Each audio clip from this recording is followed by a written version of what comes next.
Имало едно време една стара жена, която живеела в малко селце. Тя беше много мила, мъдра и винаги щастлива. Хората в селото много я обичаха. Те често идваха при нея, за да поискат съвет или да говорят за проблемите си. Един ден млад мъж от селото я попитал: защо винаги си щастлива? Без значение какво се случва, никога не изглеждате тъжни. Никога ли не се чувствате зле, когато нещата се объркат? Старата дама се усмихна нежно и отговори: скъпа моя, животът е пълен с възходи и падения. Някои дни са добри, а други лоши. Но научих, че щастието идва отвътре, а не от това, което се случва около мен. Младият мъж беше объркан и попита: какво имаш предвид? Как можеш да си щастлив, когато се случват лоши неща?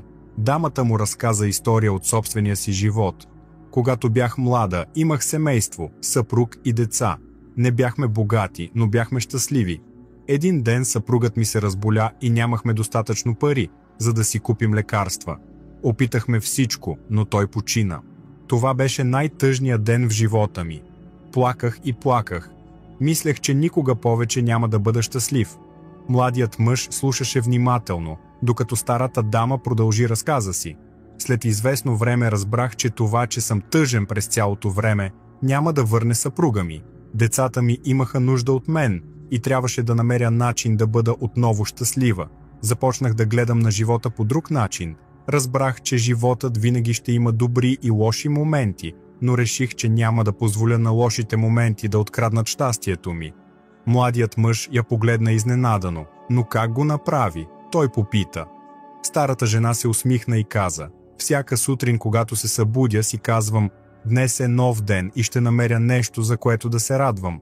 Някои дни са по-трудни от други, но винаги намирам нещо, дори и малко. Може би слънцето грее, може би цвете цъфти или може би виждам приятел. Винаги има за какво да благодарим. Младежът се замисли над думите й. Но какво ще стане, ако се случи нещо наистина лошо? Как можеш все още да си щастлив? Не е лесно. Старата дама отговори: но аз си напомням, че всичко минава. Дори лошите времена няма да продължат вечно. Когато се случат лоши неща, казвам си: и това ще мине. Съсредоточавам се върху добрите неща, които все още имам, като здравето ми, приятелите ми и себе си. Или дори само фактът, че съм жив. Щастието е избор.